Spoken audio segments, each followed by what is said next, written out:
Welcome back everyone to Lessons in Filmmaking. Today I want to talk about something that I think is really essential for all filmmakers to know, which is what is your weak spot and how do you find your weak spot in filmmaking, and more importantly, how do you address it? So I recently made another short film, just something really quick and easy and fun, mostly just for practice, but now it looks like the project's gonna actually turn out pretty well. And I think you ultimately learn something with every project, whatever it is, be it working with actors or production design, or you learn time management, how to manage your stress levels. There's so many things that you learn in every single project that you do.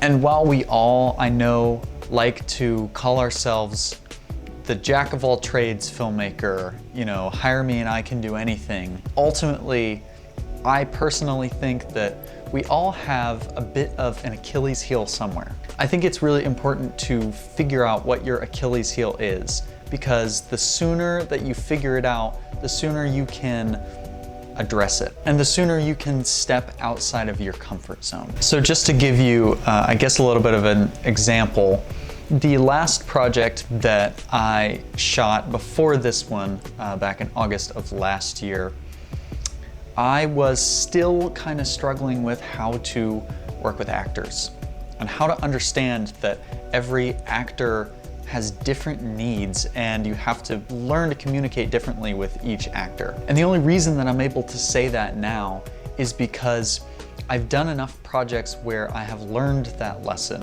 And in the last project that I did, that was my biggest lesson learned, and that was ultimately my biggest weak spot that I was looking to address. Now, above the whole umbrella of all the things that you have to know in filmmaking, ultimately, my biggest Achilles heel has always been lighting. And in this project that I did in August, that wasn't really much of an issue because we were outside the whole time for 2 days, so it was just natural light the whole time, so I was able to kind of put it out of my mind and not think about it. Or I guess not think about it, but think about it less, if you know what I mean. So when I stepped into this project, I knew that lighting was going to be an area that I needed to work on.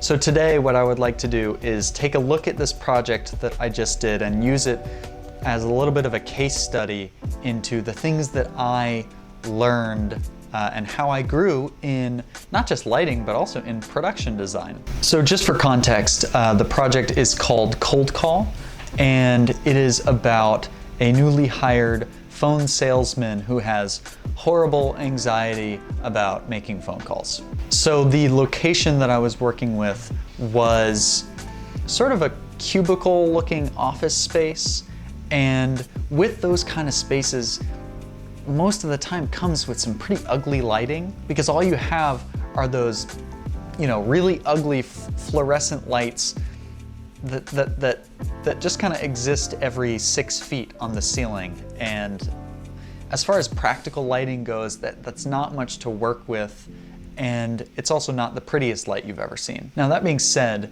what I was going for in this project was something that was ultimately a little bland, if that makes sense, while still being soft and inviting enough to draw you into the story. So one issue that I ran into, as you'll see in these first couple of stills, is that we were shooting in this little cubicle, and before we had put any light in there whatsoever, everything in the cubicle was lit perfectly even, which looked fine as is. It would have worked either way, but the biggest issue there was that there wasn't enough dimension in the space with light and shadows. And so ultimately we wanted to kind of break up the space a little bit to give that dimension. So really, honestly, all we did is we took a little small LED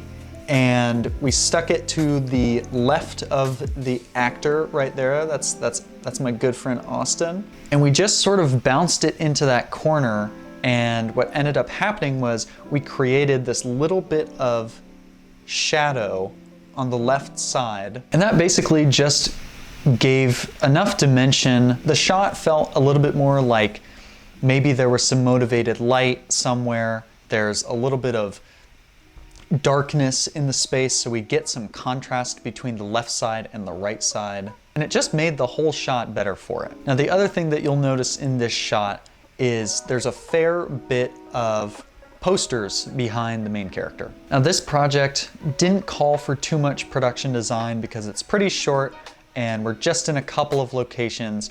But ultimately, what I wanted to do was break up this shot a little bit more, add some more dimension, and try and tell a story with the production design at the same time. So like I mentioned before, this is a phone salesman who has really horrible anxiety about making phone calls. So what I did was I went online and I found a bunch of cheesy posters about anxiety and how to deal with anxiety, and peppered in a few other posters about teamwork and things that would fit well in an office worker environment. And through those two pretty small additions, we were able to take a shot that was ultimately a little too boring and create one of my favorite shots in the entire project. Another big takeaway from this project when it came to lighting was that sometimes less is more. In this next screen grab, you'll basically just see that we're in the same location. There's still a little bit of shadow, a little bit of dimension, but ultimately, most of what that scene was the practical lights above, and then we blasted a big, soft white light just to give that cool, inviting feel. So it's still giving that office feel, but it's not as harsh as some of those fluorescent lights overhead might be giving off.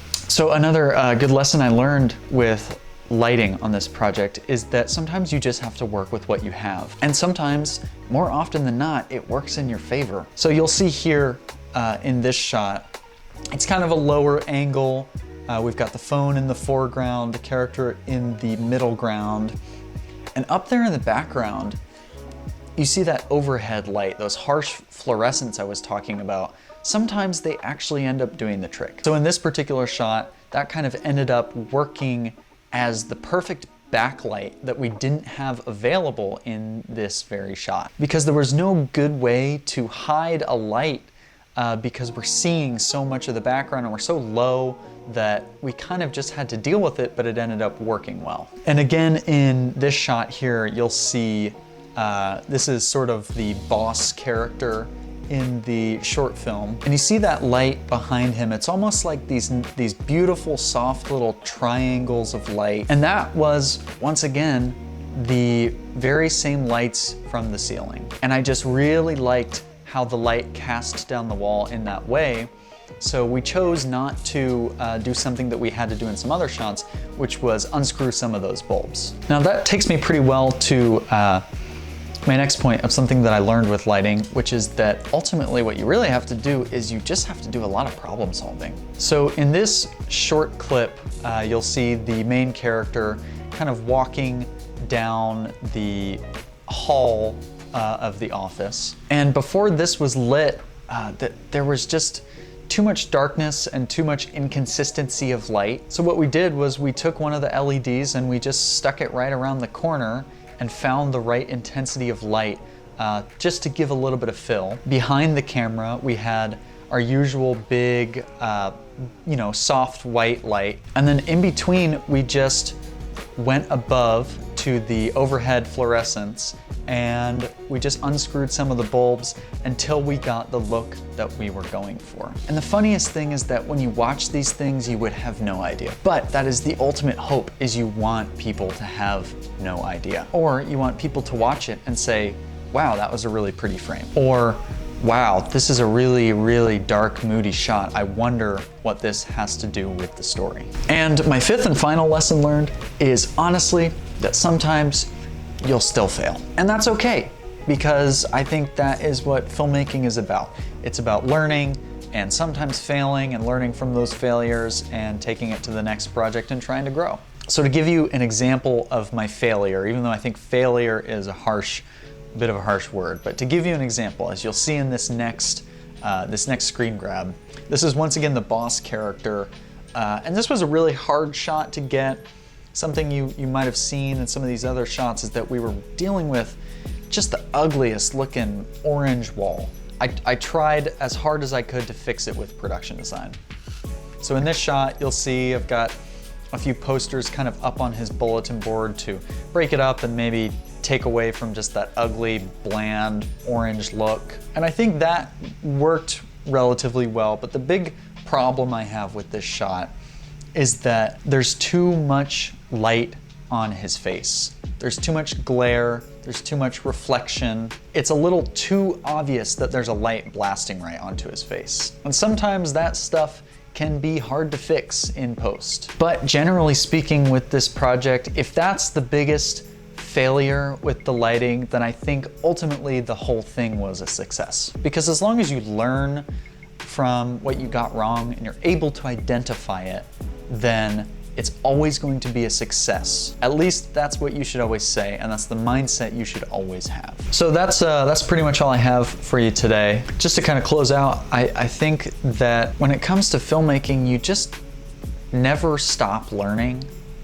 So you might as well go ahead and make that next project. And it's so important to be able to identify what is your Achilles heel. Because for me, it's lighting, and I'm gonna keep trying, and I'm gonna shoot the next project, and I'm gonna try some new lighting techniques and see what I can figure out. It's important to me to kind of tend to that downfall that I have when it comes to the craft. So maybe for you, it's production design. Maybe for you, it's time management. Maybe for you, it's writing. There's all kinds of things, and it's important to just keep practicing as much as you can. So all that being said, find your weak spot and address it, and hopefully you learn and grow a little bit. And I hope you have enjoyed watching.